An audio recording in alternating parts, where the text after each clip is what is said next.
Now I want to have a look at how I went about diagnosing a young guy called Ben. This is a few days ago.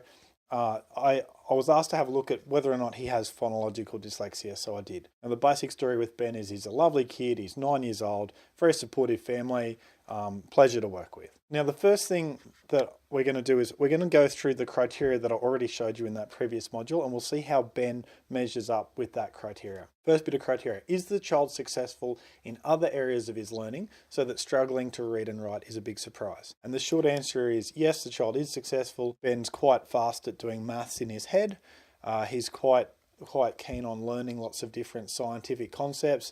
He's not an absolute genius or anything, but he doesn't seem to struggle at all with his science or with doing mental arithmetic.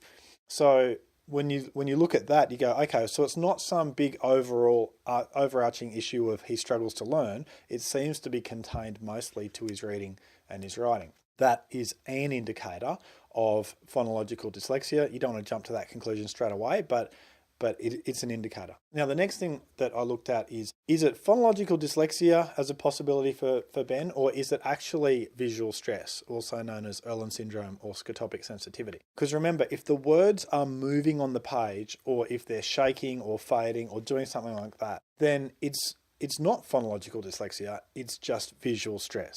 So I had a look at how Ben went with reading text on a white page and reading text on different colors of pages. Basically, I got him to stare at a letter in the middle of the white page and just tell me what the words are doing on that page. And pretty much no matter what I asked him, no matter which way I angled it, he was telling me the words are staying still. The words are completely still, they're staying there, there's no movement of the words on the page, and none of the words are disappearing, they're all clear to see. What that tells me straight away is that, okay, it's not visual stress, so I can forget about that. The next thing to look for is, can Ben pull words apart and put them back together again in his head? So the word space, S-P-A-C-E, without the S, what word does that make? You know, he was a bit slow, but he could tell me it was the word pace. The word split without the L, you know, what's the word split if you take the L out of it? He was a bit slow, but he could tell me that it was spit. And then the word shame, and this one's a hard one, you know, it's a longer word, and it's got a silent E not a silent E, it's got an E on the end that changes the vowel sound. The word shame, if I replace the M with the K, he really struggled with that, because obviously the word shame becomes the word shake. And, you know, after a while, he got it, but he was having to think for quite a while. Now, he did surprise me because he was slow with this sort of activity, but he could get there. And he wasn't so slow that I was able to say, okay, straightforward, phonological dyslexia. He was able to do it. He just took longer than I would have expected him to be taking. But that started to make a bit more sense to me, because it turns out his mum's actually a school teacher, and she specialises in helping young children. So his mum has actually spent the last 3 years coaching him and training him in this sort of activity. So normally, whereas this activity would be really straightforward and really easy to tell what's going on, those sort of results, they're a bit sort of mixed up because mum's been training him in those skills, so I can't rely on them so much. So then the next thing that you'd normally do with him is that you'd have a look at how he goes with compound words like sailboat, sunflower, dragonfly, fireworks. I'd love to tell you how he went with that, but I just forgot to do it. Life happens. And again, that just shows this is not some step-by-step process that you mindlessly just work through. You know, you'll forget things. That's okay. Life happens. Let's look at the next bit of criteria. The next bit is, can Ben read nonsense words, made up words, just words that I've made up? And he actually could. It wasn't like he was lightning fast to read made up words. You know, words like, say, I don't know, CHUP, HUK, chapulk or something. It wasn't like he was fast to read them, but he could sound them out.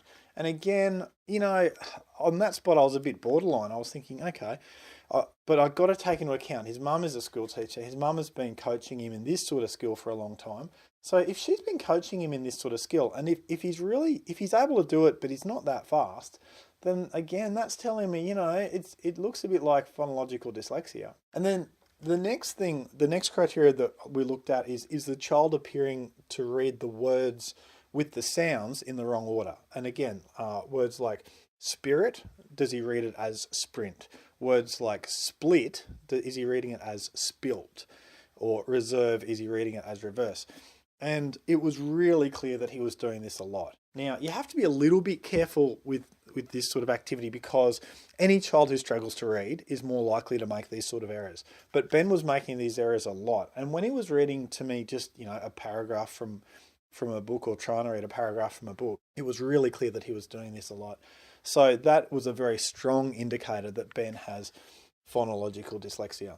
And then another criteria to look at is, does a biological parent have phonological dyslexia? Because if one of them do, then it's way more likely that the child will. And Mum told me that Dad hardly reads at all. Dad spells literally like a year 2 student.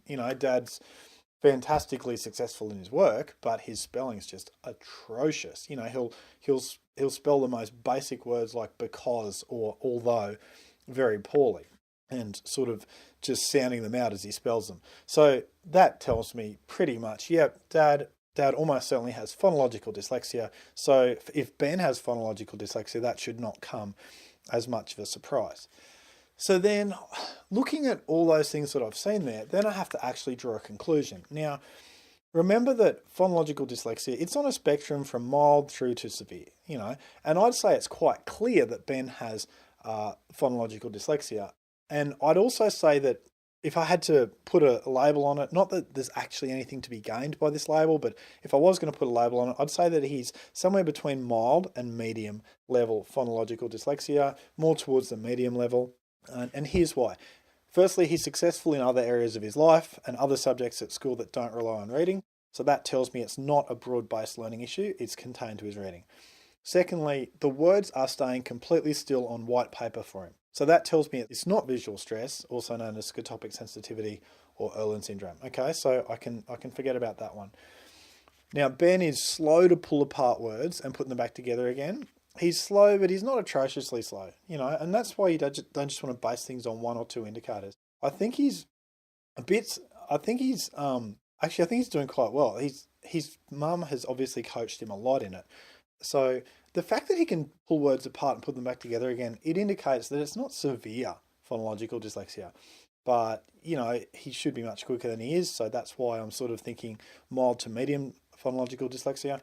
Can Ben read nonsense words, made up words? Yes, he can. He's a little slower at it than I would have expected. But then after a couple of years of training from his mum, he should be really fast. So again, that indicates he's got mild to medium phonological dyslexia. Ben is reading, with those words, he's reading the letters in the wrong order sometimes, such as spirit, he's reading as sprint, or split, he's reading as spilt. That's a very clear indicator for me that he has phonological dyslexia. And of course, his dad, who almost certainly has phonological dyslexia, that increases the odds as well. So I think it's very straightforward to say, yes, Ben has phonological dyslexia. Yes, it's somewhere between mild and medium level, and I believe it's closer to the medium level. Whereabouts on the scale it's a bit tricky, and that's where people outsource children to experts to get that sort of diagnosis, but really it's not the point. I don't want to get caught up in that. The point is, yes, he does have phonological dyslexia happening, and so we need to give him the sort of activities that someone would benefit from when they have phonological dyslexia. So that's sort of what goes through my head with working with Ben. I hope that out of seeing me do this, you can see the why of why I'm saying this, and you as a school teacher, you've actually got all the skills you need to do this yourself with kids in your class.